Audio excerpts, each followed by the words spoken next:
Olá, pessoal do sétimo ano, tudo bem com vocês? Depois do vídeo da correção da atividade da aula passada, vamos iniciar novamente o conteúdo da aula de hoje. Vou falar um pouco mais a respeito de área urbana, mas o meu foco hoje é tentar mostrar um pouquinho a vocês os problemas, né, que ocorrem nas áreas urbanas de uma maneira mais detalhada e também os problemas que também há nas áreas rurais, né? Ou seja, as áreas rurais também acaba sendo uma área que recebe ou acaba apresentando alguns problemas que precisam, né, de alguma análise para a gente tentar entender como que eles realmente acontecem, né? Na aula passada eu falei um pouquinho de região metropolitana com vocês. Eu comentei que essas regiões metropolitanas são áreas muito urbanizadas, são grandes manchas urbanas presentes em muitas áreas. Essas áreas são densamente povoadas, os municípios estão ali interligados, você não sabe exatamente onde termina o município e onde começa um outro município, e esses municípios têm uma ligação com uma cidade principal.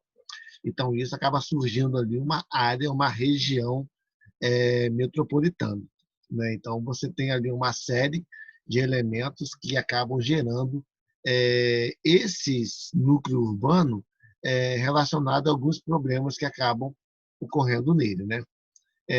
Eu cheguei a comentar também na aula passada que Campos dos Goytacazes não pode ser considerado uma região metropolitana, porque Campos dos Goytacazes é um município relativamente grande, mas próximo dele não há nenhuma cidade, né, que acaba gerando ou provocando uma mancha urbana, uma concentração urbana. Os municípios que estão ao redor de Campos são municípios que estão distantes de Campos. Então, você passa por um vazio urbano, você passa por áreas rurais, no caso, saindo de Campos para um outro município vizinho, né? Diferente ali do Rio de Janeiro, que acaba tendo ali áreas com grandes concentrações populacionais, como eu também mostrei na aula da semana passada. Então, esse crescimento urbano, esses crescimentos das cidades acarretaram em muitos problemas, né? Então, eu vou apontar aqui com vocês, lá na página 15, vem mostrando também alguns elementos que acabam ocorrendo negativamente nessas áreas urbanas, né?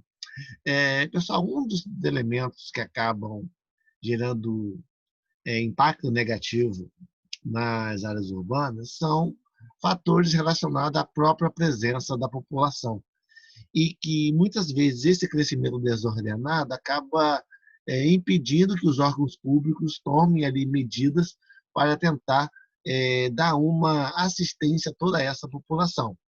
Então, você tem ali áreas com falta de saneamento básico, áreas inapropriadas que são construídas essas casas.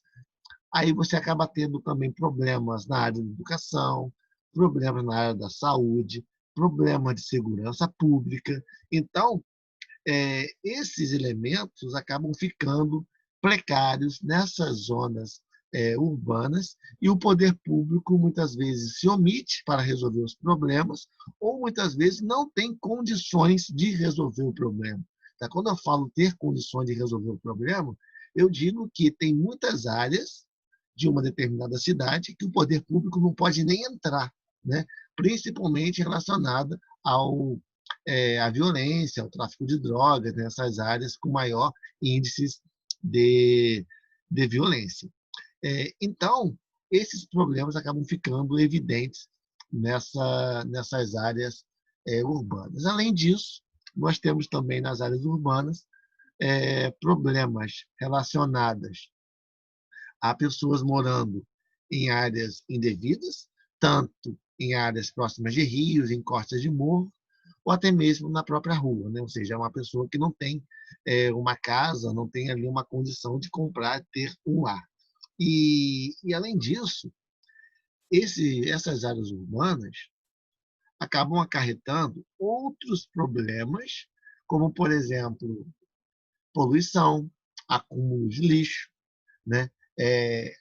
inundações em épocas de enchente, épocas de chuva.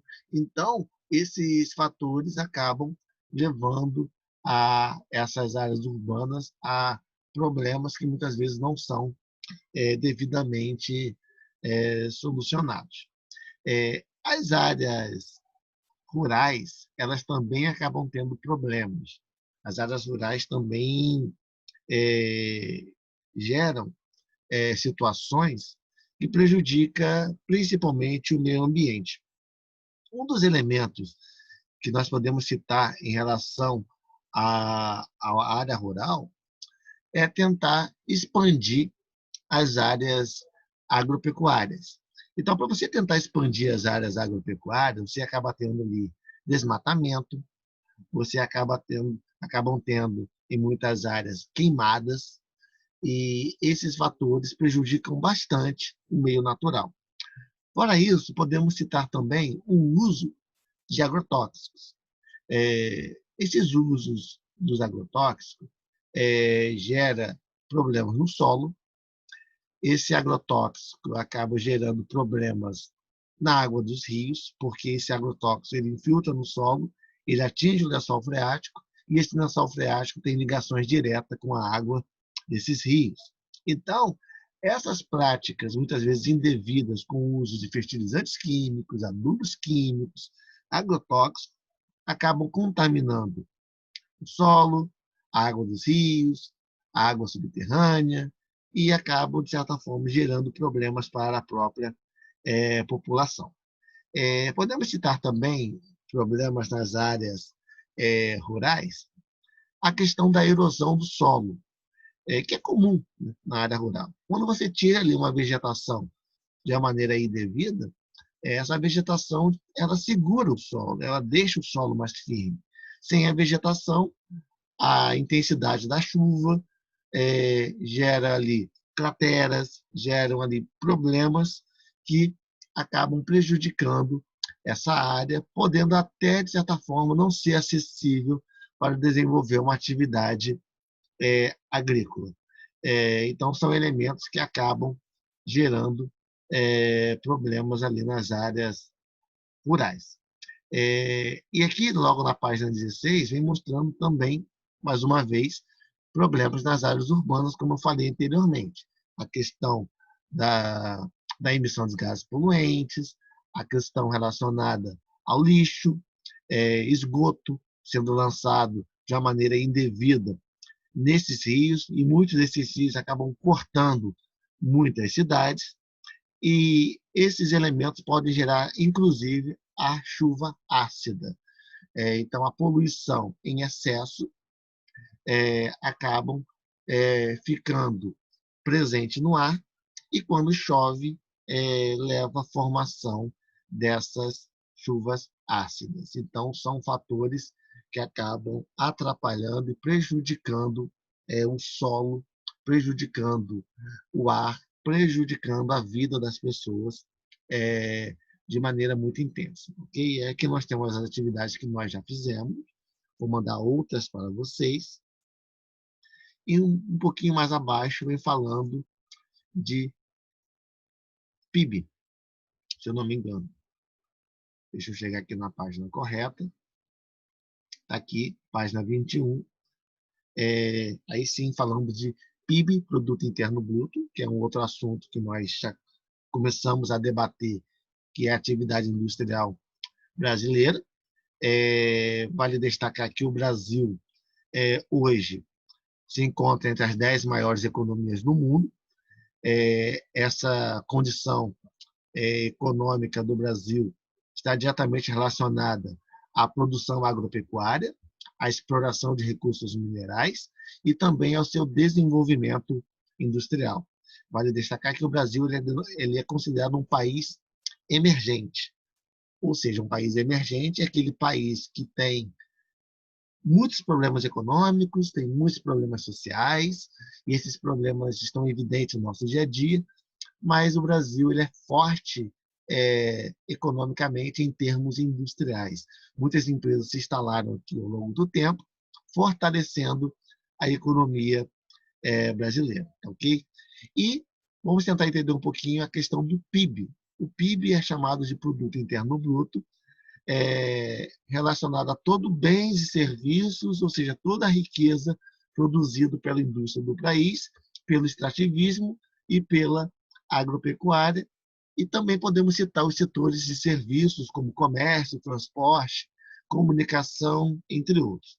Então, o Brasil hoje ele está inserido entre os 10 maiores PIBs do planeta, principalmente pela sua forte presença no setor agrícola, de mineração e atividades industriais, tá bom? Aí na próxima aula eu vou falar um pouco mais dessas atividades de maneira mais específica, falar um pouquinho das exportações de minérios, as exportações de produtos agropecuários, falar um pouco da exportação de soja para o continente asiático, a questão da carne brasileira é um fator muito importante no cenário internacional, a indústria é, aérea, né, aeronáutica, é um fator também de muita relevância, exemplo da Embraer, uma grande empresa de fabricação de aviões presente aqui no Brasil.